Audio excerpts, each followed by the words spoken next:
Magandang araw sa inyong lahat. Ako po si Dr. Virginia D. Mapilis ng Emergency Department at Pediatrician ng San Lazaro Hospital. Ngayong hapon na to ay ating pag-uusapan, ano ang dengue? Ano ang dengue?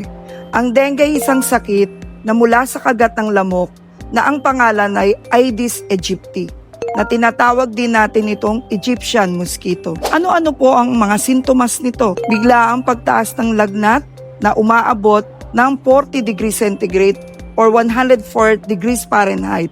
At ito ay tumatagal hanggang 2 to 7 days. Pananakit ng mga kasukasuan o kalamnan, matinding pananakit ng ulo at mata, at pagsusuka at pagkahilo. May mga babala na dapat natin tandaan na ito ay naging grabe o tinatawag nating naging severe dengue, gaya ng mga sumusunod: makakaranas ng mga pagdurugo sa mga gilagid at ilong, pagsusuka ng dugurin, matinding pananakit ng tiyan, at ang mga tao ay nagkakaroon ng parang irritable o mabilis na paghinga. Ang mga ito ay palatandaan na dapat dalhin kaagad sa pinakamalapit na ospital para mabigyan ng tamang lunas. Kung meron mang isa o dalawa sa mga sintomas at palatandaan na ito, maaaring magtungo sa San Lazaro Hospital na may nakalaang Dengue Express Lane.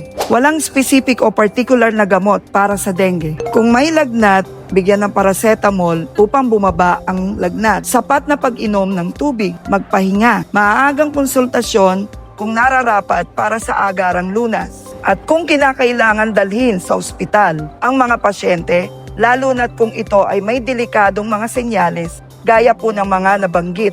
Ang Department of Health ay nagtaguyod ng 4S kontra dengue: search and destroy, mosquito breeding place, self-protection measures by using mosquito repellent, kulambo at tamang mga kasuotan, seek early consultation para sa agarang lunas, lalo na kung kayo ay may sintomas. Support fogging or spraying.